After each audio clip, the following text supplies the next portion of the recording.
with an older woman dating rumor, racist chants at El Clásico, a €1 billion release clause, his newly acquired diamond necklace that seems to be pissing fans off, and somehow still expected to save Spain and Barcelona every week. How is the 17-year-old Lamine Yamal already caught in more drama than some footballers face in a lifetime? It's one thing to have talent. It's another thing to handle the spotlight when you're still a teenager. But now, Lamine Yamal is making headlines not just for his football, but for his personal life choice, both romantically and even his possessions, specifically a shiny diamond necklace that reportedly cost a fortune. How much is it? Stick around because this is a deep dive into Lamine Yamal, the teenager from Rocafonda who still throws up 304 after scoring, a number that carries more weight than you think. And it's more than just a football story. It's the rise of a prodigy, caught between fame, trauma, and expectations no 17-year-old should carry. And the media? They're only showing you half the story. Keep watching to find out what the media won't tell you. You're watching Sports Locker, the home of football hype, deep dives, and no-fluff commentary. Hit like, tap subscribe, and let's go back. Before the cameras and the billion-euro clause, there was Rocafonda, a working-class neighborhood in Mataró, Spain. Just 30 minutes outside Barcelona, but a world apart from Camp Nou's luxury.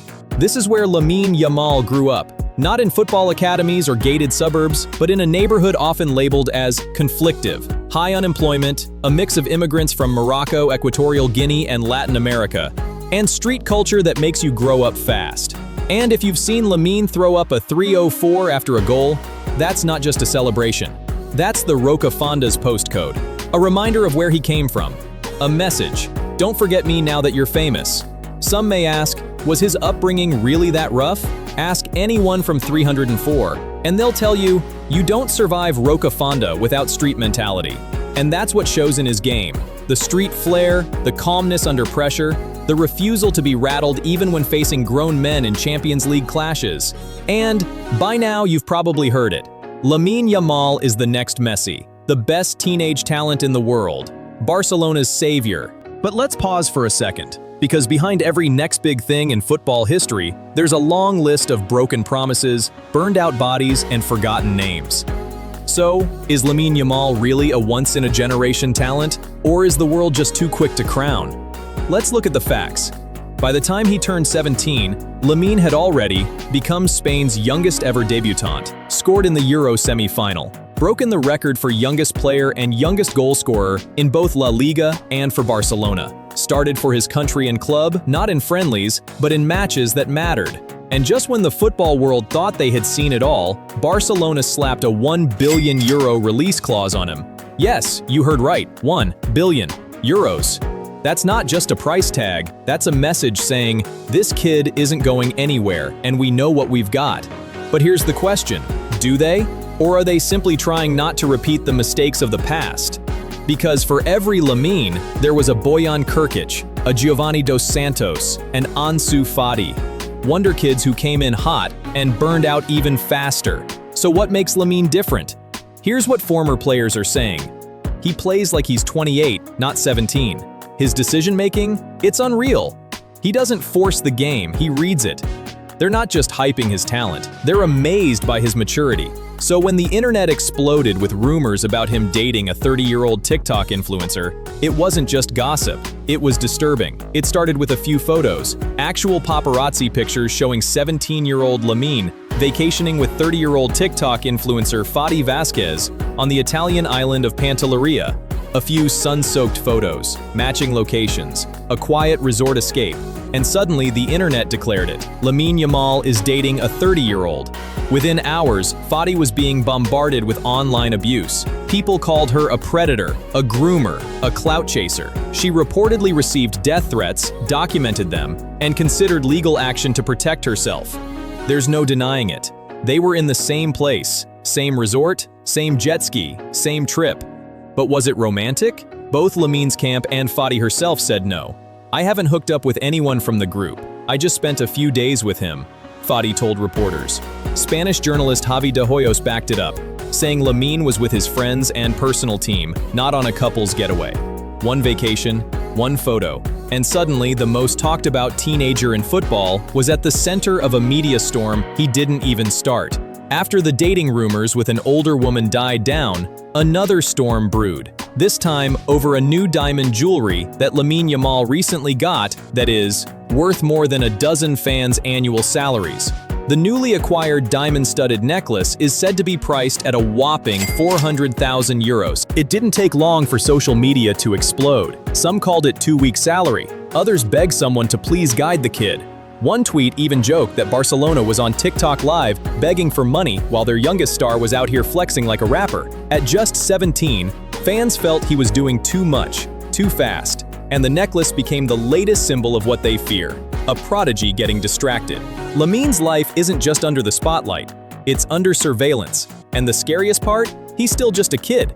And when you're 17 and famous, every move becomes a headline. While you may think being dragged through TikTok and Twitter gossip and viral vacation photos is dark, something darker happens to Lamine Yamal on the pitch. In one of the biggest matches of his life, El Clásico, the world saw him rise. But Lamine, he also heard something else: monkey chants, slurs, abuse, echoing from the very fans who paid to watch him play. He didn't respond to the racial abuse. He didn't react to the vacation scandal. He didn't even flinch at the headlines. But just because he's silent in public doesn't mean he's okay in private. Because if you look closely, Lamine Yamal may have already told us everything, not in interviews or podcasts, but on Instagram. Around the time of the controversy, Lamine began posting a string of cryptic Instagram stories: a blank black screen with a single R clock emoji, a muted clip of him walking alone after a match, a reshared quote about not needing to explain yourself when you know the truth. Then came the unfollow. Fati Vázquez, gone from his following list. Fans noticed, screenshotted, speculated. Was it a breakup? Was it damage control? Or was it something deeper? Some fans believe Lamine was sending coded messages about pressure, betrayal, maybe even emotional fatigue. These weren't trolls. These were fans, genuinely worried. The truth is, Lamine wouldn't be the first teenage star to quietly struggle while the world watched. Social media may look like branding, but sometimes it's a lifeline. The quiet reposts, the moody captions, the sudden silence after big games. For regular teens, it's just a phase. But for someone who's carrying the weight of a club, a country, and a €1 billion contract, every post feels louder. Maybe those cryptic posts don't mean anything, or maybe they mean everything. Lamine Yamal may be calm on the pitch, but off it, the pressure is starting to show. And in a life surrounded by chaos, Lamine Yamal's calm might come from his support system: 2 women. First, his grandmother Fatima, the woman who raised him when his parents split, cooked his meals, walked him to training, and stood beside him, literally, when he signed his first contract with Barcelona. No spotlight, no speeches, just love. Then there's his mother, Sheila, a single mom from Equatorial Guinea who worked as a waitress, moved cities to give him a shot, and enrolled him in his first football club at 4. Despite the struggles, she made sure I never saw anything bad, Lamine once said. Even now, her words calm him before big games.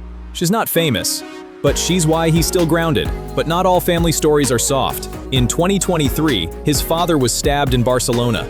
No headlines in the media, no statement, just quiet pain behind the scenes of a rising career. Lamine never spoke about it. He just played through it. Because when the world expects brilliance, you don't get to break down. Lamine Yamal was raised on love, not wealth. But now, at just 17, he's worth €1 billion on paper and reportedly earns close to €20 million a year. PSG tried to buy him. Barcelona said no. They didn't just keep a player, they protected a brand. He's in ads, tours, interviews, not just playing, but selling. And while the spotlight grows brighter, so do the concerns. Is he being nurtured or used as a pawn in football's €1 billion game? Lamine's currently breaking records. But that's what Boyan did too. So did Ansu. So did countless others who carried too much too young. Will he rise like Messi or fade like the others? Barcelona says they've learned. They're managing him carefully. But with pressure from club, country, media, and money, how long can anyone carry this weight? Lamine Yamal might become a legend or another cautionary tale. Right now, he's somewhere in between, a teenager trying to figure it all out under a spotlight most people would collapse under. So what do you think? Is Lamine built for the spotlight, or are we watching another prodigy being pushed too far? Let us know in the comments. And if you want more stories that go beyond the headlines, hit that like button, turn on notifications, and subscribe.